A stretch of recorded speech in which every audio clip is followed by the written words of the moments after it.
Cricket has been slow to embrace Australia's cultural diversity, but is trying to ditch its reputation for being pale, male and stale. The job of widening the sport's appeal has fallen to Sam Almaliki, a refugee from Basra in southern Iraq.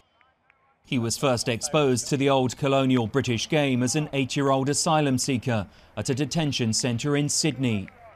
He believes that cricket needs to tap into Australia's multicultural heritage.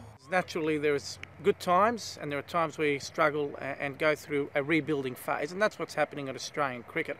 I think the migrant communities, along with our indigenous Australians and the rest of the Australian community, have got a lot to offer in terms of the rebuild of Australian cricket, and not just on the field but also off the field, and that's why it's important that Australian cricket is a sport for all Australians. The bruising game of rugby league in Australia is a beacon of ethnic and religious diversity.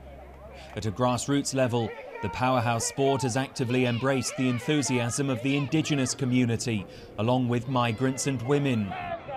Its administrators say that rugby league can help develop a more tolerant and cohesive society. It's a path that Australian cricket hopes to follow.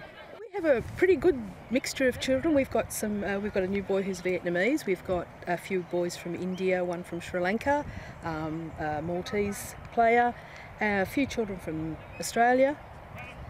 And yeah, they all just get out there. They all speak English, which is one thing, but it wouldn't matter if they did or they didn't. These junior players in Sydney already have heroes with Asian backgrounds. Among them is Ashton Agar, a 19-year-old spinner who made his Australian debut in the first Ashes test in England and whose mother is Sri Lankan. About 40% of Australians were either born overseas or have at least one migrant parent.